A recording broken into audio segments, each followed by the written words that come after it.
Joe, thank you so much. My first commercial is simply to introduce my wife, who is behind some of you and ahead of others. Dorothy, would you please stand?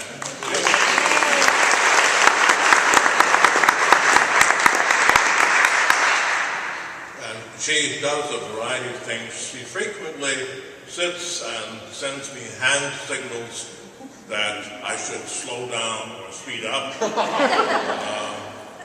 and sometimes does this.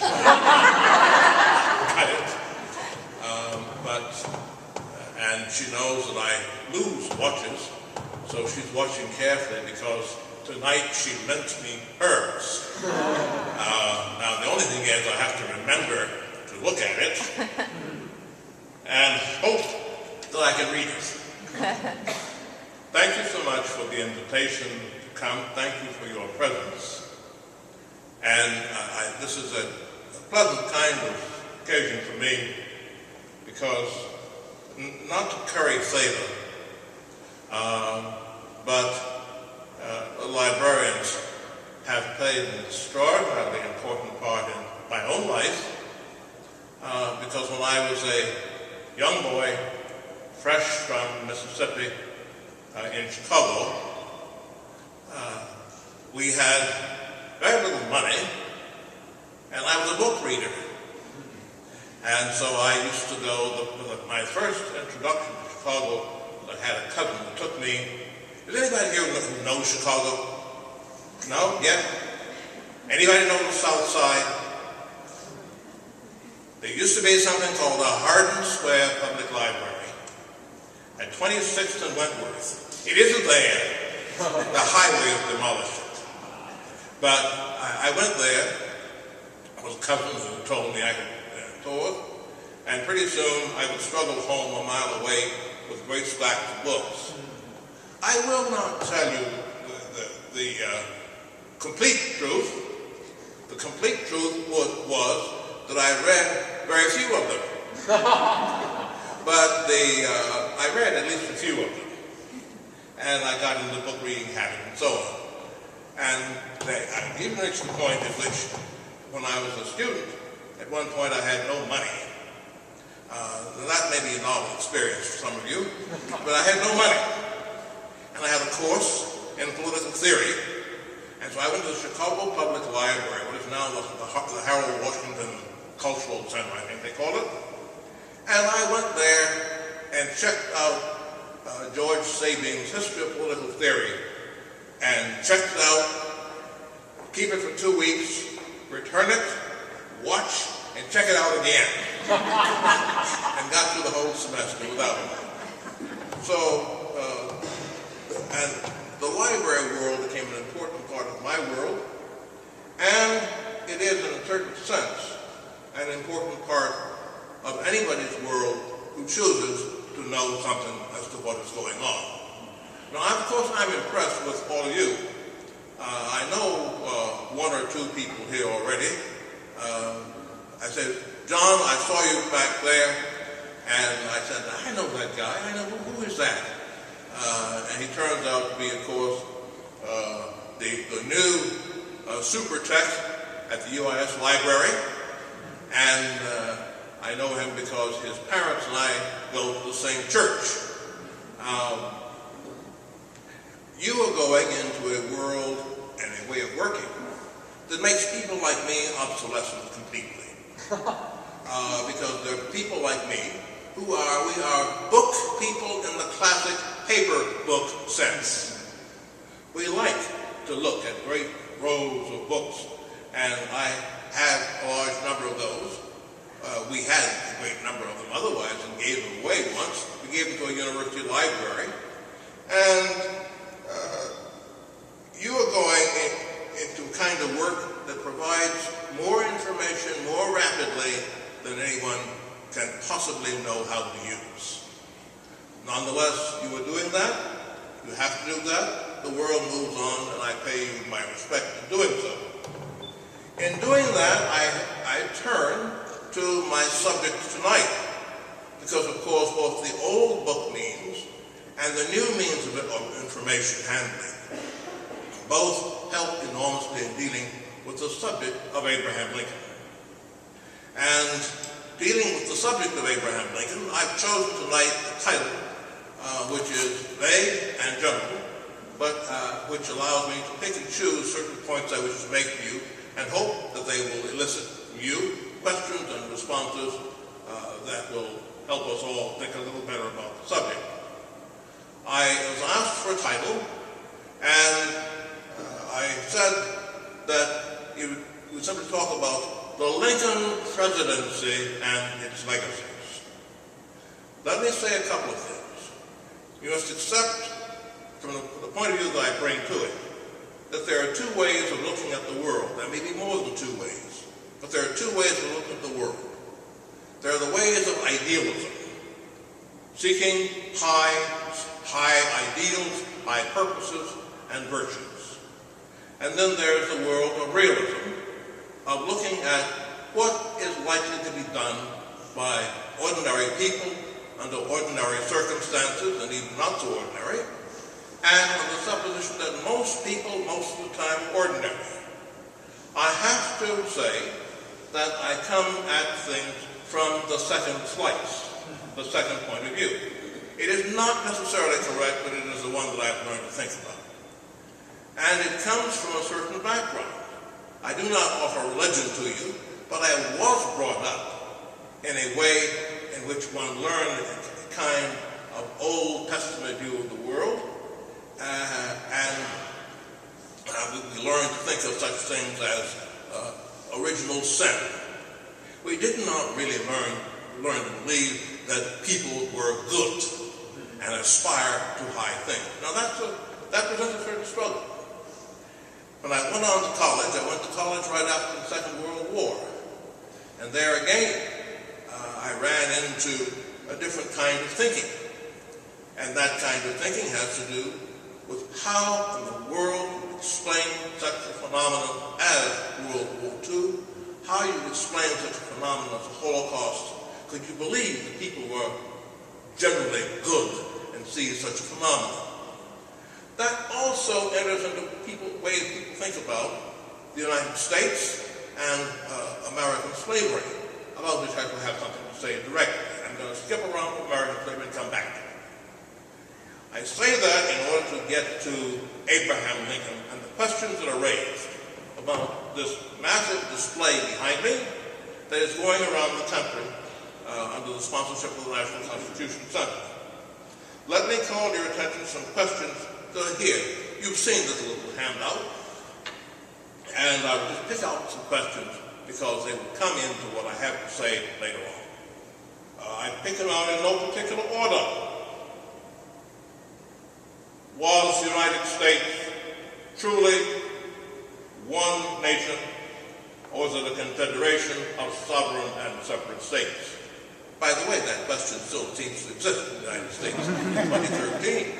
It's not so funny. How could a country founded on the belief that, quote, all men are created equal, unquote, tolerate slavery? In a national crisis, would civil liberties be secured? Those questions are there, and you may guess that the thought that I will bring to you is that those things do not lend themselves easily to high idealism. Let me then say something about the Lincoln legacy. The most important thing about the Lincoln legacy, forgive me, the most important thing about the Lincoln legacy, I've had to say that the work I've been doing for about 4 years now, is the most important single thing about Abraham Lincoln was not the beauties of the Gettysburg Address, not any of the glorious language that we are accustomed to, not his propensity for jokes, not his extraordinarily high intelligence, and by the way, the intelligence must have been extraordinary. For someone who had, a year and a half of schooling or something like that. I don't know about you. I couldn't teach myself Euclid, and I had a lot more than a year and a half. Now, but in thinking about Abraham, the most important single thing about Abraham Lincoln was he was President of the United States. He held a position of high power. And that, from the point of view that I bring to things, is something that one really has to take account of. Power is capable of being used for anything, good, bad, or indifferent, and in very complex ways, and sometimes in very simple ways. I'm going to say something about the legacies of Abraham Lincoln, not merely Lincoln and his time, but all the way into the 20th century. And you notice we use the word legacies, we speak of good things, we seldom speak of bad things. Legacies can be good, bad, or indifferent. The Lincoln legacies are mixed, not simple. And I want to touch on some of them. I will begin by quoting a man called Merrill Peterson.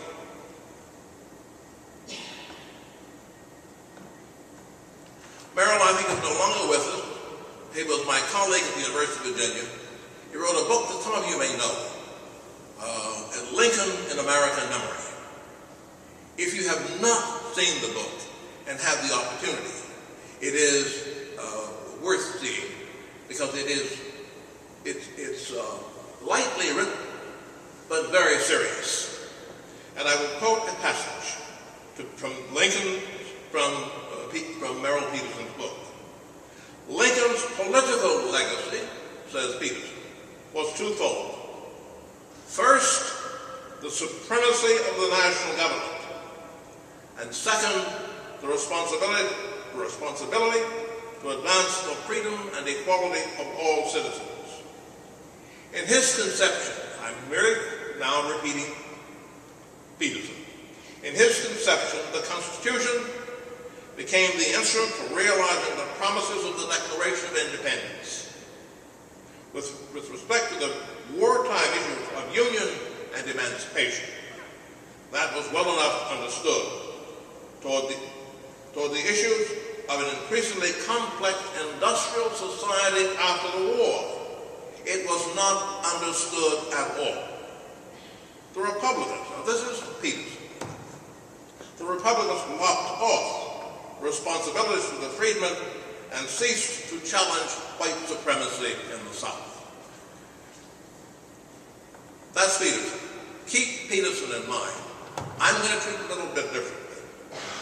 I'm going to offer you first the idea of what are the crucial presidential tasks that Abraham Lincoln faced in 1861.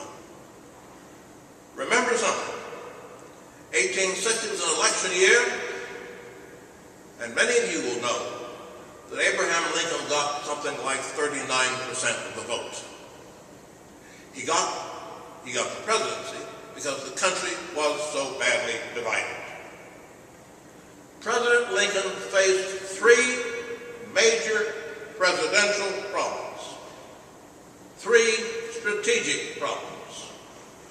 Number one, he faced the problem of maintenance of the Union, the problem of maintaining the country and its government.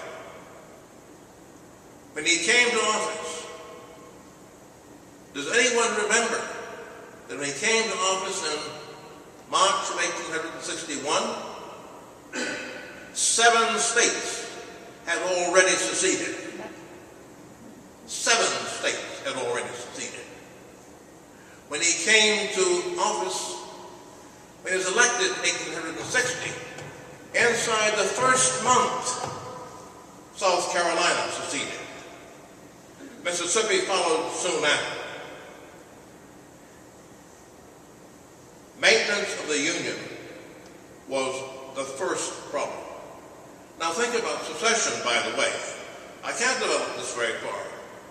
Secession meant that all the facilities of the government in those states passed out of federal control. That meant all the money, literally, the gold in store, passed out of federal control. it meant a number of difficult issues.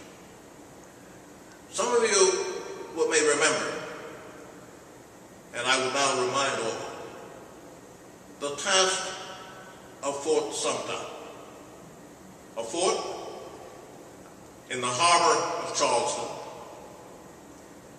which ran out of food. And the question arose, when Lincoln became president, the first memorandum he got, you all know you get a new job, you get a new task assignment. Right? You think, the first memorandum in the end basket was a message telling him that Fort Sumter was running out of food. The question then was, should Fort Sumter be resupplied with food or not? And that was a difficult task. It was argued about by subordinates around him. The only person, someone here will know a book called Lincoln and His Party in the Secession Crisis. And that's about Lincoln and his staff exactly as in debating what to do. Secretary Seward had one idea, Secretary Wells had another idea. The only person who was unflinching in the thought that Fort Sumter must be resupplied was the president. Now, he didn't know much about what he was doing. He was fresh from Illinois. No particular schooling or training, did not know what he was doing, instead had clarity in his own mind. He may or may not have been right even, but he was very, very firm. The resupply of Fort Sumter produces the attack on Fort Sumter, which begins the war. That piece, that's one presidential task. The second presidential task is to deal with the problem of chattel slavery. Now, allow me to say that I'm going to offer you what is a different view. There's a widespread conception that the president was committed to the destruction of slavery. And that appears not to be true. It was that he had a very mixed view and a very mixed record on that subject. But what happened, of course, was as the war went on, the slavery problem forced itself upon him. And that was an intense, complex political proposition.